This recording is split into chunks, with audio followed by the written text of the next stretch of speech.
Olá, pessoal, sejam bem-vindos a mais um episódio do Incol Pode. E aqui no Incol você pode. Então, bora lá para mais uma chamada? Vamos, Aline! Bora, sala aberta. Chegou a hora da gente conversar de forma leve e descomplicada sobre histórias e experiências vividas no mundo da tecnologia. Então, pega o seu fone, se ajeita aí no sofá de casa, no banco do carro. Se tiver na academia, corre pro cardio e vamos para mais uma chamada com a gente. E o nosso tema de hoje é Master Data Management. E esse tema, ele é muito conhecido, ele tem uma abreviatura muito conhecida que chama MDM. E o que ele significa? Gestão de dados mestres. E aí, Aline, o que a gente pode esperar desse tema de hoje? Ju, quando esse tema surgiu na nossa lista, eu fui muito simplista em achar que eu conhecia o conceito. Mas quando eu realmente fui pesquisar para se preparar para essa conversa, eu entendi que eu tinha uma visão realmente muito simplista e que ele é algo que pode trazer muitos benefícios de forma positiva, agregar nos negócios. Mas, o que você acha da gente chamar o nosso convidado, que é um especialista nesse tema? Vamos chamar ele? Muito bom, né? Bora lá. Seja bem-vindo, Edgar. Ed Britos. E é estranho chamar ele de Edgar, porque para mim ele sempre foi Ed. Não tem problema. Ed, é uma honra recebê-lo aqui hoje. E você está aqui no nosso espaço para falar um pouquinho daquilo que você nada de braçada, né?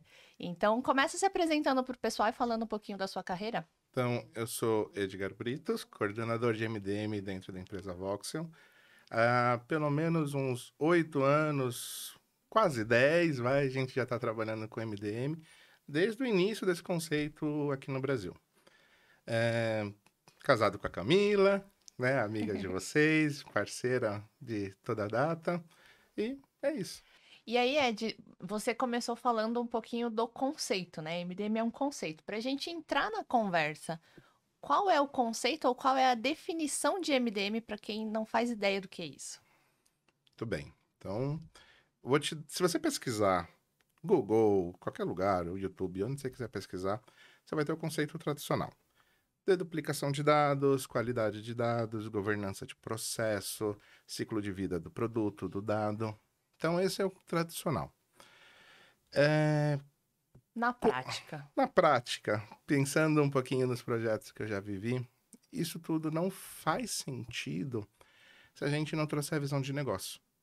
Então, a deduplicação de dado, a governança de processo, a aplicação de qualidade, não faz sentido se eu não trouxer valor para aquele negócio que eu estou trabalhando, que eu estou implantando no meu projeto. Qual é a grande diferença quando a gente fala de MDM, que é que acaba sendo gestão de dados mestres, para dados mestres de um ERP mesmo, de fato? Quando eu olho para o MDM, eu faço gestão de dados mestres que são estáticos. Então, eu estou sempre baseando nas minhas informações no cadastro. Imagina que eu estou ali cadastrando uma xícara, como esta aqui. As características dessa xícara não mudam, independente se eu vendo ela uma xícara, 10 xícaras, se eu mando ela para Manaus, mando ela para o Rio de Janeiro, não muda, a xícara é a mesma. O meu fornecedor, a pessoa que preparou essa unidade, eu posso ter vários fornecedores diferentes que fazem o mesmo modelo de xícara. Pode. Mas é uma xícara. Continua sendo a xícara.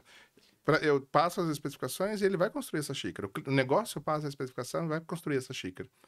Mas, quando eu olho para o ERP tem muito forte o lado transacional. Se eu imito, né? Se eu estou vendendo isso aqui para Manaus, eu tenho um tipo de imposto. Se eu estou mandando isso aqui para o Rio de Janeiro, é outro tipo de imposto, dependendo da origem, né? Então, olhando, por exemplo, para um SAP, né? Que é um grande sistema de mercado transacional. Ele tem seus dados mestres voltado às necessidades do SAP, que é o transacional. Quando eu olho para um MDM, eu estou muito preocupado em ter a melhor informação desta xícara, deste produto, do cliente que eu estou criando, que eu estou governando. E, a partir do MDM, eu fornecer dados para todos os sistemas que bebem dessa informação. E aí a gente começa a entrar no conceito de omnichannel, de dado único dentro da minha empresa, ter a régua de tratamento de cliente única. E qual é o principal ou qual é o papel do negócio, né, diante disso? É o negócio da empresa. Como que é isso? Tem um time de e-commerce, um time de marketing envolvido? Qual que é o principal papel do negócio da empresa quando a gente fala de gestão de dados? Negócio é fundamental. É ele que vai direcionar tudo aquilo que a gente precisa fazer. Quando eu penso né, vamos voltar aqui, por exemplo, da xícara. Eu tenho que receber essa xícara, eu tenho que comprar. Aí eu tenho uma pergunta, eu vou fabricar essa xícara ou eu vou comprar? Se eu vou fabricar, que aí é o meu negócio, né? Faz sentido eu fabricar, eu tenho que cuidar de todos os insumos que pertencem a essa xícara, desde a tinta, a porcelana, a tudo que vai fazer essa xícara. Se eu vou comprar, eu preciso cuidar dos meus fornecedores. Quem são esses fornecedores? Ele consegue me fornecer, por exemplo, para Brasil inteiro? Eu vou ter a mesma qualidade de fornecimento, independente do fornecedor? Se eu comprar de um fornecedor A e B, eu vou receber o mesmo material? Então, essa é a visão única do produto que você tem que transpor para todas as áreas da empresa.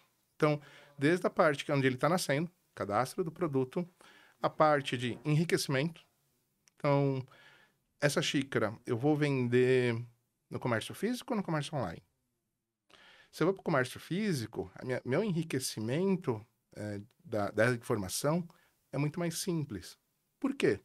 Pela própria natureza do comércio. Eu vou pegar a xícara. Eu não preciso cadastrar todas as informações dessa xícara. Eu consigo olhar, sentir o material, ver a cor, ver a qualidade, né?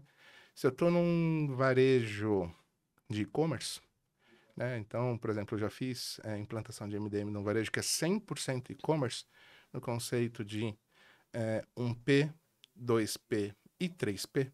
Se quiser, a gente entra nesse tema depois. E aqui eu tenho muito mais detalhes que eu preciso cadastrar para esse produto. Porque quem está na telinha, né, quem está ali no celular, no computador, não consegue pegar. Ele precisa ser informado das características desse produto. E aí está o desafio da gestão de produtos. Depois disso, já fiz o cadastro, já fiz o enriquecimento, eu preciso publicar esse produto. Ou seja, eu vou distribuir ele para os meus canais de venda, para os meus e-commerces. Então, toda essa parte, eu preciso cuidar, eu preciso gerir. E isso é um MDM. Ainda nem comentei, por exemplo, da área fiscal, da área de logística, preciso armazenar. Então, você parte de um cadastro único do produto e você fornece o melhor dado, o dado com qualidade, para qualquer área do negócio. O ciclo de vida da empresa, o core da empresa, o que ela vai fazer com aquele produto. Exato. E voltando no exemplo, né? Porque ele comparou dois cenários bem distintos. A gente parte de um mesmo item, né? De um mesmo cadastro, de um mesmo dado, para dar diferentes visões. Esse é o objetivo, então, do MDM. Servir várias visões a quem precisa. E isso é muito louco, né? Porque eu pego informações de vários lugares, começo a centralizar tudo, eu tenho uma visão única do meu produto, tá lindo. Mas quem diz que isso é o que cada área precisa enxergar? Então, a partir desse momento que eu tenho o meu cadastro do produto criado, gerido, eu começo a fornecer isso para quem precisa da forma que precisa. E como é que você capta, né, num projeto MDM, qual é a necessidade de cada área? Como é que isso acontece? Grande desafio. Workshops, reuniões, área de negócio é o dia inteiro a gente conversando. Porque muitas vezes o negócio tem a dor que ele sequer sabe que dói. Né? Então, já tive caso, por exemplo, de conversar ali com a área de negócio e falar, olha, você tem produto duplicado na sua base? Ele fala, não tenho. Tem certeza? Posso analisar a sua base? Pode, manda um exemplo, deixa eu analisar. Tudo bem. Aí eu vou lá e acho 10 iPhones dentro da mesma base. Fala, pô, mas são todos 10 iPhones, todos são iPhones 15 Pro e estão duplicados. Por que você me disse que não está duplicado?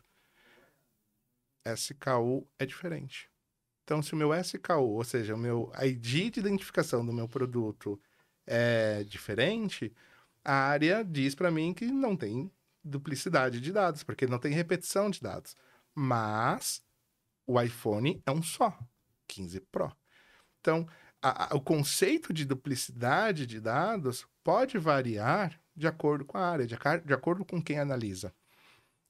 Então, é o tipo de coisa que eu falo. É dor que a área tem e nem sabe que dói.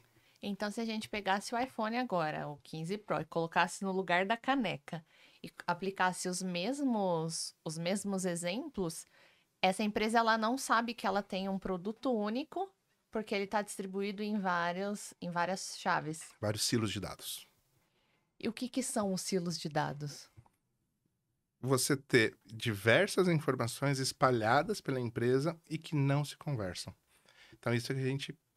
Né, é comum a gente chamar de silo de dado, porque é aquele grupinho de pessoas, que é o departamento, a área, que conhece aquele dado. Mas ele não gera valor para o negócio em si, para a empresa como um todo, porque está isolado. Então, às vezes, eu tenho informação em uma área que outra área precisa e ela vai buscar no mercado essa informação em vez de buscar dentro de casa. Poderia estar muito mais organizado se tivesse tudo num único local e você conseguisse acessar essa informação de maneira mais fácil.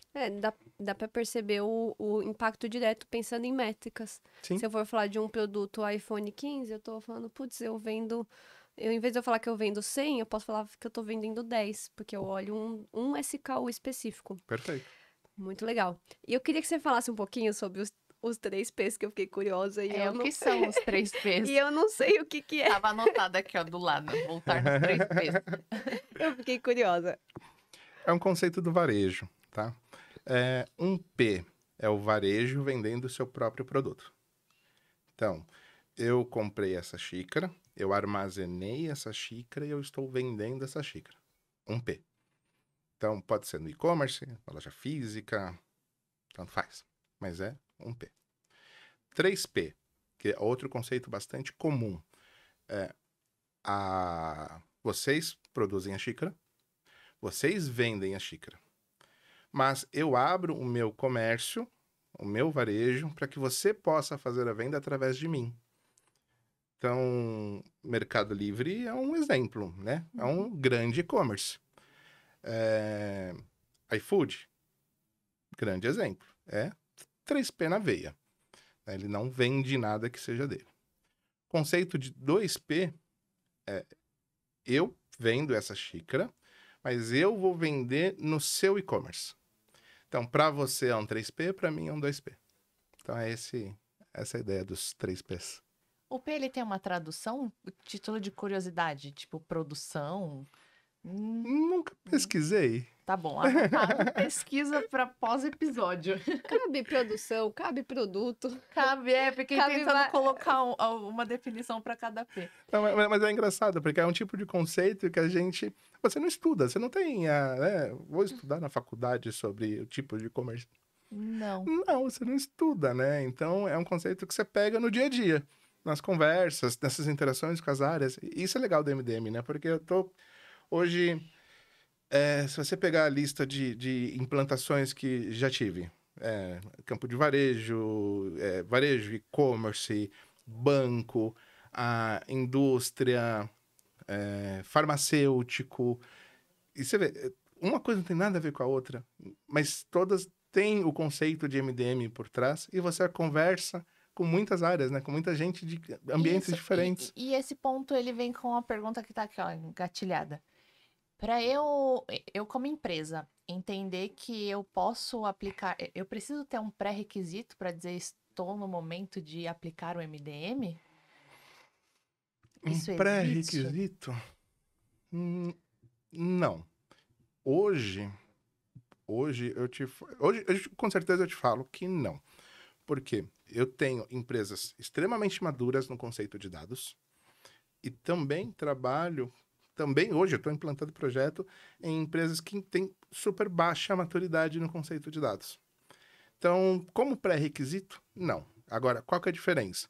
Quando você tem uma maturidade de dados, a implantação de um projeto de MDM é muito mais simples, muito mais fluida. Quando a maturidade é baixa, é sofrido. E quais são os maiores desafios? Porque eu acredito que a principal dificuldade quando a gente está falando da implantação de um conceito é você conseguir fazer a área de negócio conversar com a sua área de TI, né? Você está falando cara de dado. Não existe cara de dado mediano, né? O cara de dado, ele é bom. Como é que você faz ele comunicar com a sua área de negócio? Porque no final das contas eu entendo que você está ali para ser um tradutor de informações ali, né? Que às vezes eles não se conversam. Como você mesmo disse, né? A área, às vezes, ela nem sabe que ela tem a dor. Aí você chega, faz essa análise e como é que você leva isso para esse público? Passando... É com conversa, não tem como. Ali, quando eu tenho esse caso, isso, por exemplo, é algo que eu vivi faz pouco tempo, né? A área de negócio puxando para um lado, a área de TI puxando para um lado completamente diferente, sabe? E aí é o papel do analista de negócio. Lembra daquele sênior que faz parte da equipe e que tá ali no desafio? É o papel do analista de negócio. Mostrar valor para as duas áreas, né? Para todas as áreas envolvidas, na verdade. Quando você descobre essa dor, isso tem que ser levado para todo mundo, para todo o time, como uma dor de todos. Da empresa, né? Da empresa. A gente mostra, mas o papel de fazer isso doer de verdade em todo mundo é da empresa, né? Então, não adianta ser a dor do seu departamento e isso não trazer benefício para a empresa como um todo. No final do dia, as dores se refletem em dinheiro em caixa, tá? Então, quando a gente mexe com números, né, você transforma isso em números, fica muito mais fácil mostrar. Fala, gente, se a gente seguir por esse caminho aqui, a gente vai ter um benefício de tantos milhões. Ó, se a gente seguir por esse outro caminho aqui, a gente vai conseguir ter uma métrica assim, assim, assado, e a gente vai ter mais venda. Eu fiz ano passado, eu estava trabalhando num varejo, onde a gente fez uma análise do e-commerce. Tinham o e-commerce desse varejo trabalhava com 3 níveis. Então, imagina, você entra no site ali, você vai procurar animais e pets, ração, cachorro. Categorias pra gente falar a linguagem do usuário. Isso, perfeito. Três categorias no e-commerce. A gente tinha um estudo nesse varejo, que se a gente trouxesse de 3 níveis, 3 categorias para 5 categorias, teria um ganho aproximadamente de 26 milhões de reais no ano. Nossa, que engraçado. Eu tô falando aumentar minhas categorias. Porque você expande o seu leque de pesquisa. Às vezes não simplificar também não é o ideal, né? Porque depende, acho que é a resposta, né? Acho que depende, Não, mas aqui acho que é assim, quanto mais assertivo você conseguir ser no seu dado, e para isso você precisa conhecer o seu dado, melhor. Porque hoje, quantos por cento do negócio do varejo ou do negócio de vendas vem através do Google, vem através do buscador, de uma compra, né? Você entra lá no Mercado Livre, na Amazon, você digita lá, quero ração para cachorro, mas eu quero ração para um husky, né? Tem especificidades. Tem especificidade, exato. Então, de certa forma, o analista de MDM, né, que é um cara com uma visão muito, muito forte de negócio, Sim. Ele consegue traduzir a necessidade do cliente. Ele sabe qual é a linguagem que esse cliente fala, porque ele vai transformar o seu dado, não necessariamente simplificar ou dificultar, né, criar mais categorias. Não, ele vai trazer para o nível de comunicação e de pesquisa que esse usuário fala. Esse é o objetivo. Cara, eu achei muito expressivo o valor para uma pesquisa, né? Então, o MDM, na verdade, ele é um panorama que olha de uma forma, numa visão sistêmica para o objetivo daquele negócio. E aí ele transforma o dado dessa forma para que ele seja mais acessível. Genial. E agora, dando entrando um pouquinho mais técnico no MDM. A gente está falando de cadastros, né, de produtos, de materiais, pensando em venda. Mas que tipos de dados podem ser tratados por MDM? E aí eu tô pensando assim, eu tô falando às vezes de uma imagem. Você faz gestão de uma imagem do seu produto, de extensões, né? Tecnicamente falando, de extensões diferentes. Isso é possível? E se é possível, como é que vocês fazem? E aí é um bom ponto de partida para uma conversa, porque acho que, olhando para o conceito de MDM, o principal ator aí vai ser como você quer fazer essa gestão de MDM. Qual plataforma você vai utilizar, por exemplo. Existem diversas plataformas. Se você olhar para o Gartner, você vai achar diversos players nessa área. Só que alguns players, você contrata pequenos módulos. Eu quero cuidar de produto. Beleza, eu vou te instalar um módulo aqui. Eu tenho um módulo de clientes, de fornecedores. Os domínios, né, a gente chama isso de domínio de dados, né, que são qual tipo de informação que você deseja governar, às vezes acabam gerando pequenas instalações, né, pequenos módulos do seu cliente, do seu fornecedor. Na escolha de um fornecedor que tenha, por exemplo, uma plataforma única, torna muito mais simples a sua gestão e o cruzamento de informações. Então, de domínios, a gente pode falar, por exemplo, de clientes, de fornecedores, produtos, como a gente vem conversando, imagens, vídeos, arquivos, contratos, localizações, toda aquela informação que é core para sua empresa e você deseja governar, ela pode virar um domínio de dados dentro de uma implantação de MDM.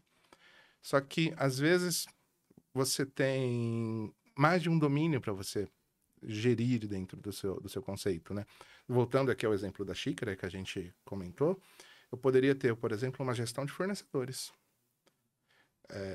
A gestão de fornecedores, por exemplo, imagina que eu tenho um fornecedor, que é uma matriz, diversos distribuidores. Debaixo desse fornecedor, cada um com CNPJ, com endereço, com área de atuação diferente entre eles, mas continua sendo do primeiro fornecedor. Isso só na parte de cadastro. Só que você também tem a gestão desse fornecedor pelo tipo, pelos conceitos ali de ESG, por exemplo, ou os conceitos de cadastro, de qualidade do cadastro desse fornecedor. Ele está adimplente ali com a sua situação fiscal, ele tá ativo, ele tem processos, ele está apto a fornecer isso para mim. Então, isso tudo seria um cadastro de gestão de fornecedor. Quando eu olho para clientes, né, que somos nós ali, por exemplo, no cadastro de televisão, por exemplo, de canal a cabo, você tem muitos clientes. Agora, como é que eu tenho certeza, do mesmo jeito aqui do iPhone ou da xícara, como que eu tenho certeza que a Aline Silva, Aline Beda, é a mesma Aline? Essa gestão também você pode cuidar dentro de clientes. E isso a gente faz para todas as áreas de interesse da empresa. São os multidomínios. Você vai entrando num exemplo que me gerou uma dúvida, e aí eu queria transformar isso num exemplo para a gente deixar mais claro para quem está ouvindo, né? Uma mesma pessoa, ela pode ser um cliente e ela também pode ser um fornecedor. Como é que você faz isso se conversar? E pior, pode ser cliente, fornecedor e às vezes um funcionário. Exemplifique, por favor. Como é que a gente coloca isso num cenário? Aí eu vou ter que entrar na parte um pouquinho mais técnica. Mas, bora. O que eu costumo fazer? Eu costumo fazer uma análise em cima desse dado, que a gente chama de análise fuzzy. Que não é nem sim e nem não. É um possível sim ou um possível não. Então, a configuração disso dentro do sistema depende muito da sensibilidade de quem está fazendo. A gente chama de motor de matching, motor de deduplicação. Então, eu começo a puxar informações. Primeiro que nada, né? Eu não posso comparar banana com maçã, certo? Então, primeiro passo, eu tenho que trazer isso dentro de uma normalização de dados. Quando eu normalizo, eu tenho as informações ok para a gente trabalhar, né? Estou comparando banana com banana. Agora eu vou começar a comparar alguns atributos. E aí eu tenho algumas chaves, alguns atributos, né? Alguns campos chaves que a gente costuma trabalhar. Para clientes, é normal a gente utilizar CPF, nome de pai, nome de mãe, endereço, e-mail, telefone. Esse tipo de coisa nos dá uma pista se aquela pessoa é a mesma ou não. Quando eu estou falando de um funcionário, tranquilo, você tem as informações ali, as informações da RH costumam ser bem fidedignas. Quando eu estou no e-commerce, quem diz que o meu filho não usou meu CPF para fazer a compra? Meu filho menor de idade usou meu CPF para fazer a compra dentro do meu e-commerce. Então aí começa a trazer alguns desafios. Por isso que não posso fazer uma análise direta.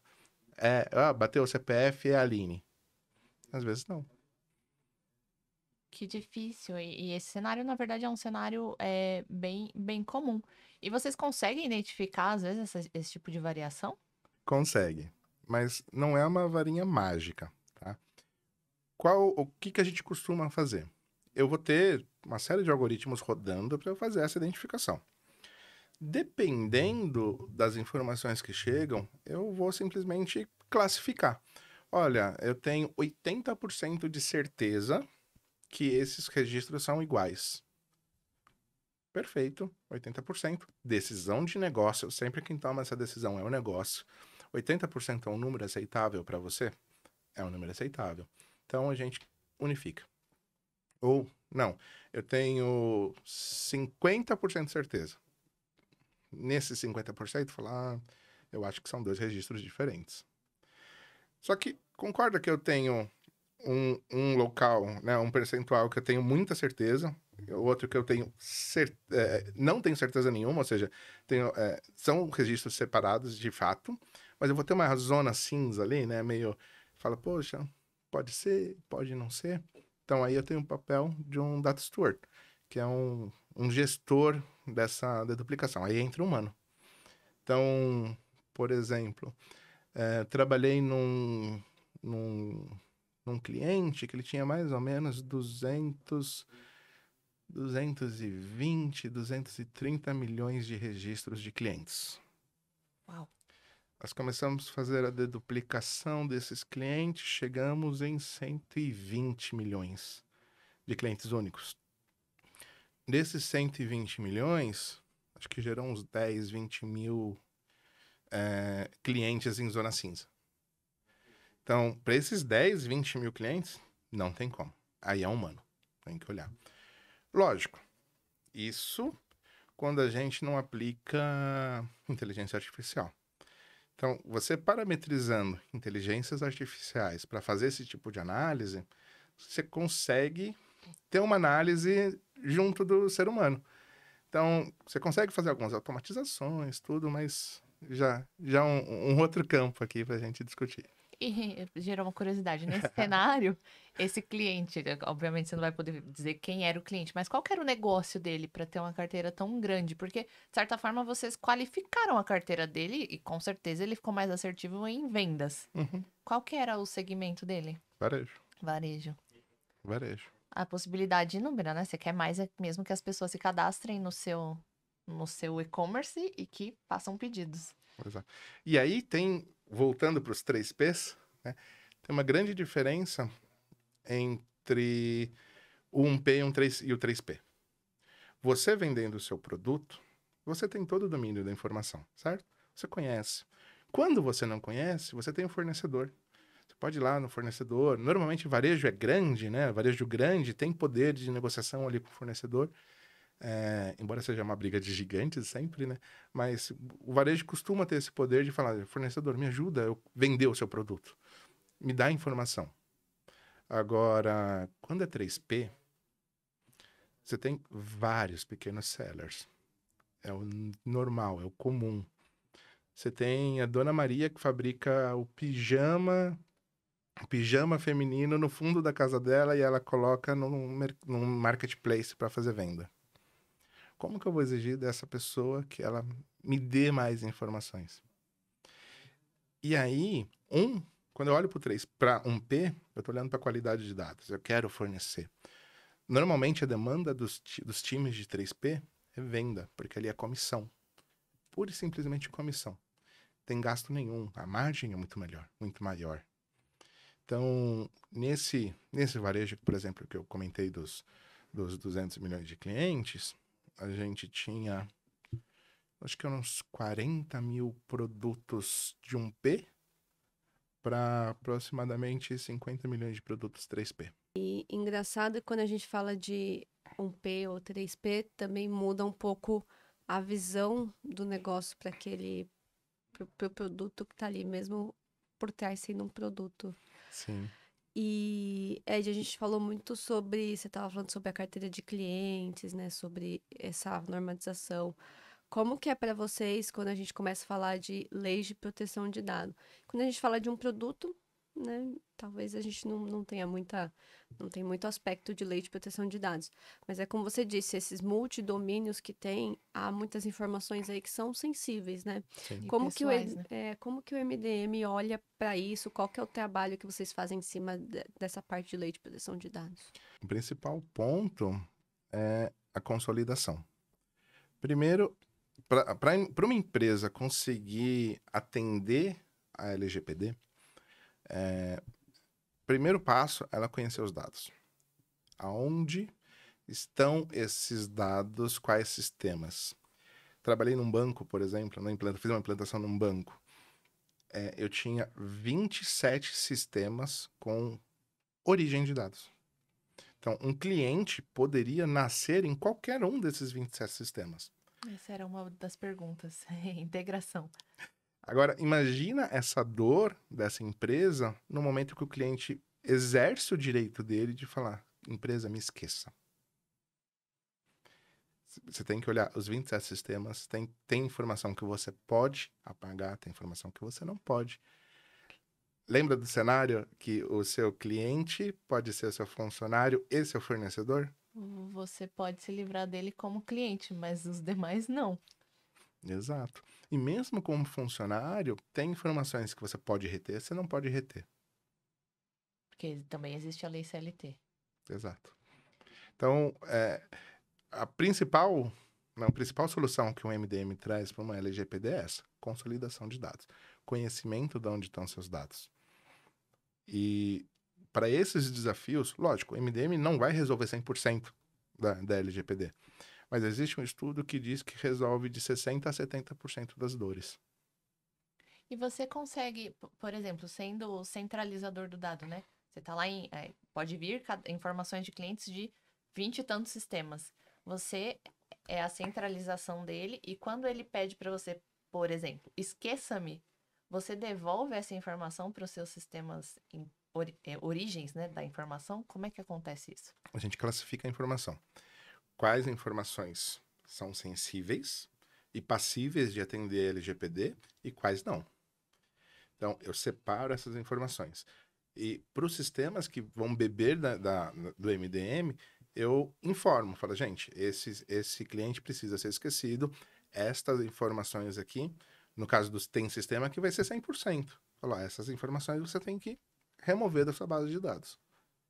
Ou para sistemas de CLT, por exemplo, né, que vão atender a CLT, esse cliente está pedindo para ser esquecido, estas informações reduzidas precisam ser esquecidas. Isso também a gente não faz sozinho, né? Você sempre tem um escritório de LGPD que vai ajudar nessa tomada de decisão. Normalmente os clientes já têm, tá? Os clientes grandes que costumam atuar nessa área, né, que tem essa preocupação, eles já têm esse time internamente. Aqueles que são menores e não têm essa condição costumam contratar esse serviço externo. E aí a implantação do MDM anda de mãozinha dada, né? Não pode separar. E onde é que fica a regra de negócio? Ela fica na origem ou ela fica aqui no MDM? Na hora de tomar a decisão do que, por exemplo, você é quem está dizendo para o sistema origem que aquele dado precisa ser esquecido. Onde é que está a decisão? Esquece. Porque ele pode simplesmente ignorar e não fazer. Essa responsabilidade é do time LGPD ou é MDM? Ou é do próprio negócio? É da empresa. Você não pode ignorar. Uma vez que o cliente fala, me esqueça, caso você não o faça, você é passível de multa.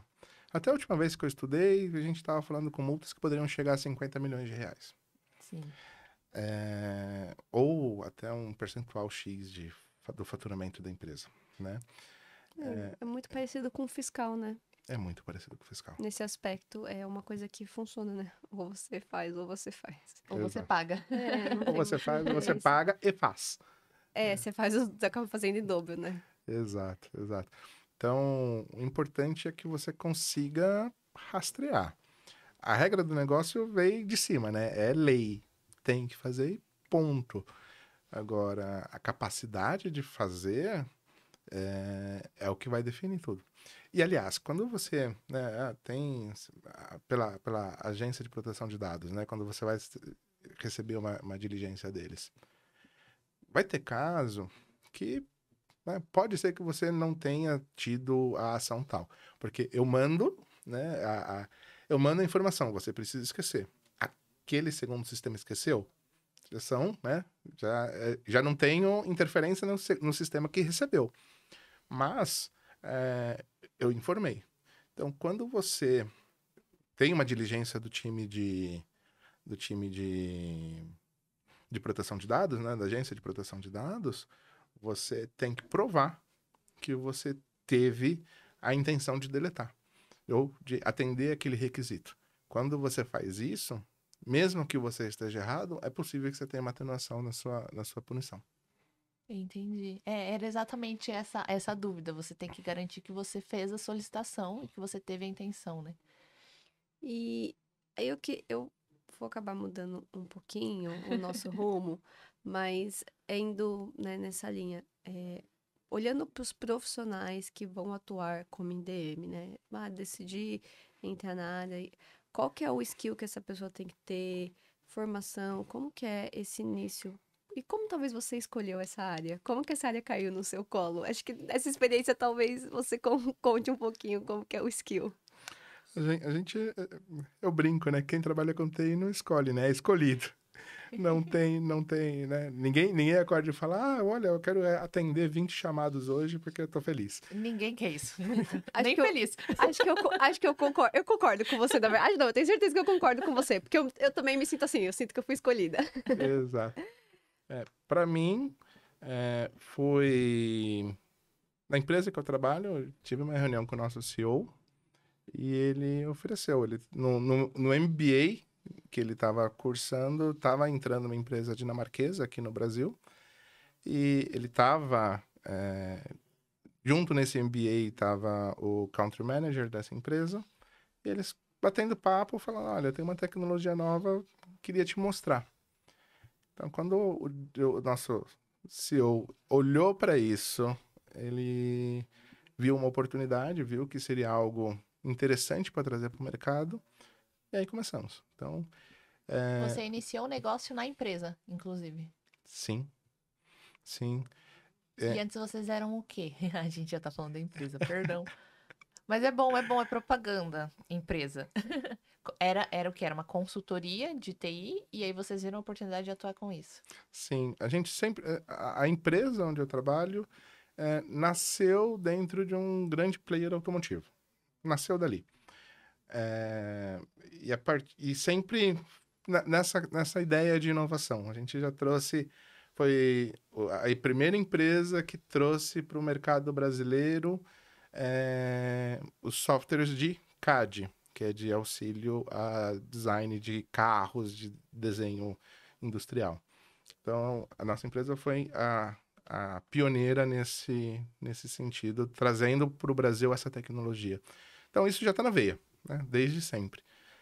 E casou bem com aquilo que foi proposto na época, né? De trazer também ser o primeiro implantador dessa tecnologia através dessa empresa dinamarquesa.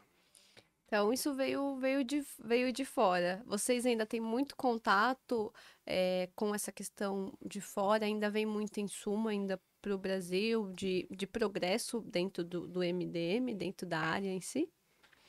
Sim. Hoje eu trabalho com uma plataforma fechada. Né? Essa plataforma começou a ser desenvolvida em 72, ou seja, mais de 50 anos aí de desenvolvimento da plataforma. E então todas as informações de desenvolvimento, de avanços, vêm da Dinamarca para a gente e a gente passa a utilizar. Então, áreas como machine learning, inteligência artificial, é, são coisas que estão em desenvolvimento lá fora e a gente começa a utilizar. E às vezes a gente consegue também aplicar dentro do cliente. Porque depende muito depende muito da necessidade do cliente. Não adianta eu querer implantar inteligência artificial para isso, para aquilo, porque não cabe dentro da solução. É. Né? Às vezes o cliente pode até ter a necessidade, mas ele tem que ter a maturidade também Perfeito. suficiente para isso, porque é que nem eu querer colocar um avião num cliente que não comporta, que os sistemas dele não comportam, eu vou posso acabar com o negócio dele nesse aspecto. Ah, muito legal. E você falou um pouquinho, né? Você falou bem por cima, mas queria que você falasse só um pouquinho qual que é o seu sentimento aí em relação à inteligência artificial? Como que tá vindo isso para dentro do MDM? É um progresso, tá vindo aos poucos? Como que você enxerga isso para um futuro? Por exemplo, daqui 5 anos ou um ano nós vamos ter talvez um grande avanço. Que momento você acha que tá essa chegada da inteligência artificial? Eu vejo com extremo bons olhos, Ju.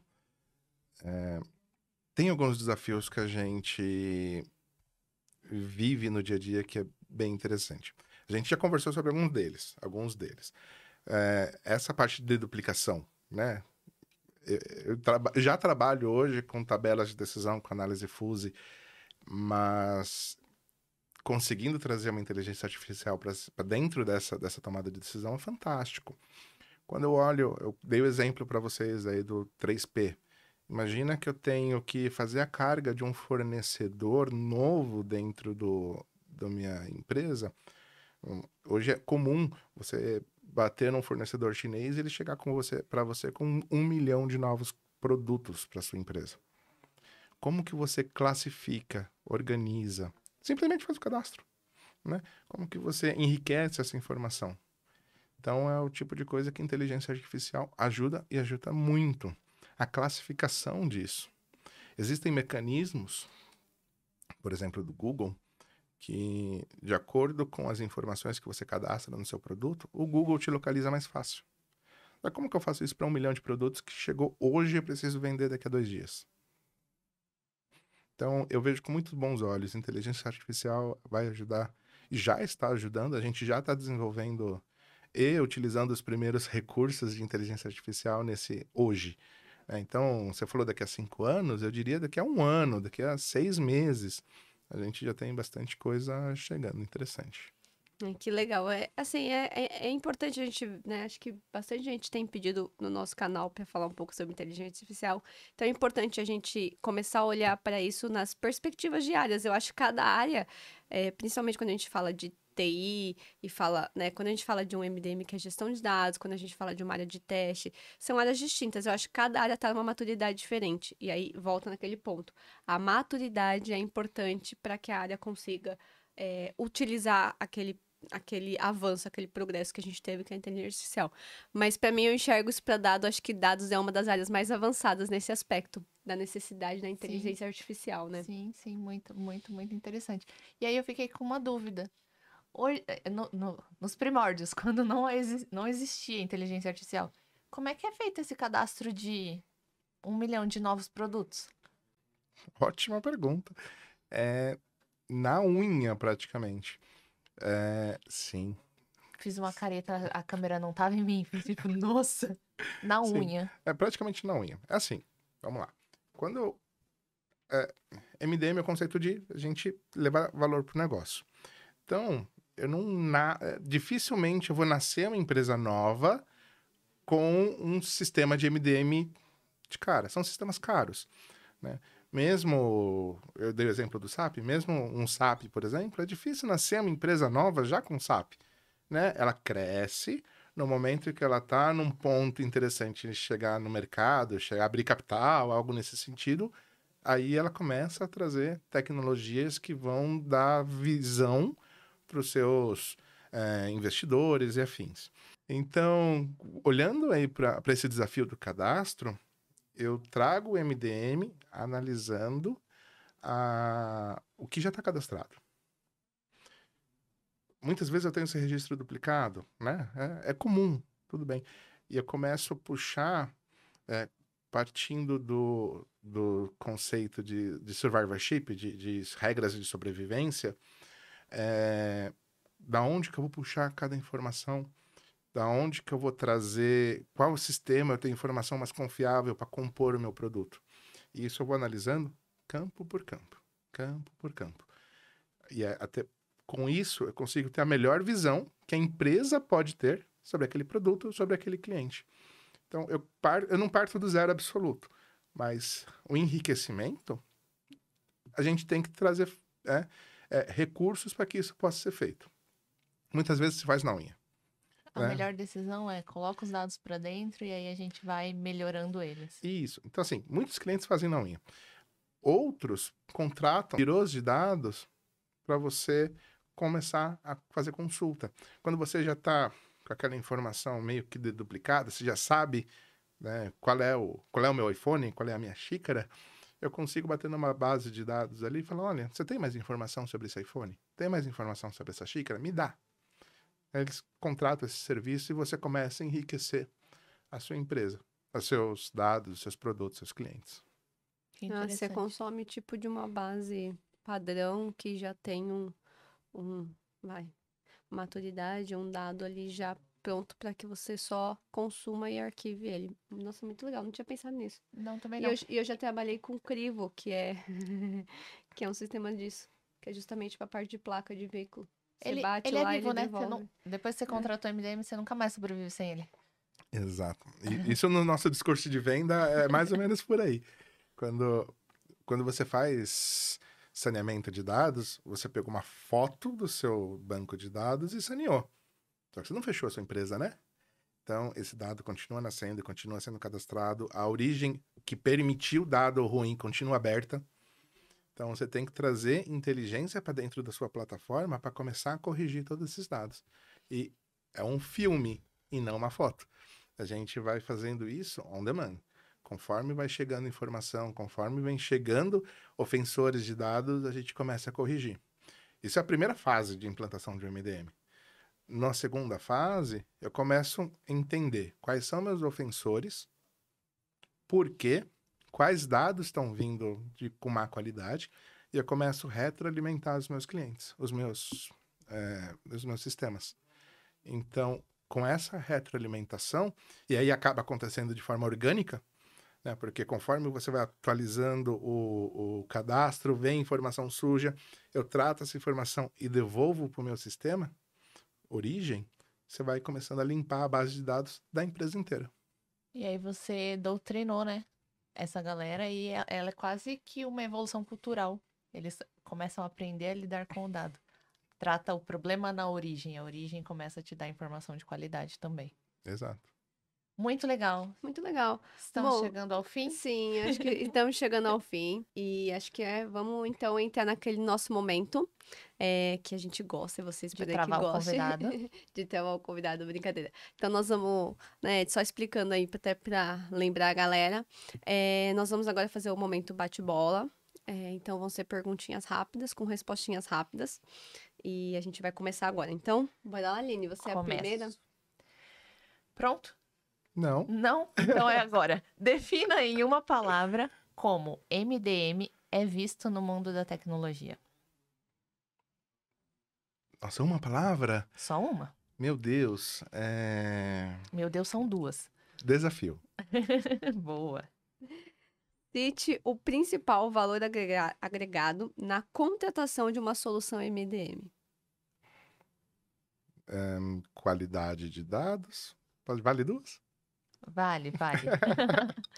O que é essencial para o sucesso do MDM nos negócios? Certeza, gestão, visão ali da empresa, desejo da empresa. Se você não tiver uma gestão forte, um sucesso de um projeto de MDM é bem difícil. Qual o maior erro cometido pelas empresas quando não aplicado o MDM de forma correta? Silos de dados. Difícil, mas é uma área bem. Eu sempre, né, interrompo o bate-bola querendo dar opinião na resposta do convidado. Mas é uma área bem difícil de você fazer as pessoas olharem. Elas olham só silos, né? Literalmente, como é que você faz isso virar transversal, né? Como é que vira um negócio só? Bom, vamos lá. Agora em uma palavra de novo. Qual o maior desafio da implementação do MDM? Comunicação. E agora essa aqui, hein? Essa aqui é especial. O que o MDM representa para você como profissional? Renovação. Para mim foi um desafio. Eu saí de uma área completamente diferente. Sempre trabalhei ali com suporte Unix, desenvolvimento, já fui desenvolvedor PHP. Então, para mim foi uma renovação. Mudei da água pro vinho trabalhando com MDM. Você deixou de ser puramente tecnologia para técnico, né? Para ir para a área negocial. Exato. Bonito. A Muito gente achou que legal. seria uma pergunta emotiva. Ed, muito obrigada pela sua participação. A gente agradece. Muito obrigada por todo esse conhecimento que você passou hoje e a gente teve a oportunidade, com certeza eu tive a oportunidade hoje de aprender muito. Aprender muito sobre MDM, né? Na verdade, desmistificar, porque a gente, eu entendo que nós, né, viemos de um conceito aplicado em RP. E quando, de fato, a gente começa a mostrar os exemplos e conseguir ver isso num ciclo de vida, a gente entende que vai muito além. Existe um mundo fora RP. Existe um conceito e uma agregação de valor muito maior em dados mestres, né? Muito obrigada. Agora a Juliana vai encerrar pedindo like. Bora, Ju. Bom, pessoal, então chegamos ao final de mais um episódio. Então peço para que vocês dêem o like de vocês, compartilhem esse vídeo, comentem muito e sigam a gente nas redes sociais, tá? Nós estamos fazendo um trabalho aí, trazendo muita informação, convidados com muito conteúdo para vocês, tá bom? Um grande beijo e até a próxima. Tchau. Tchau, tchau.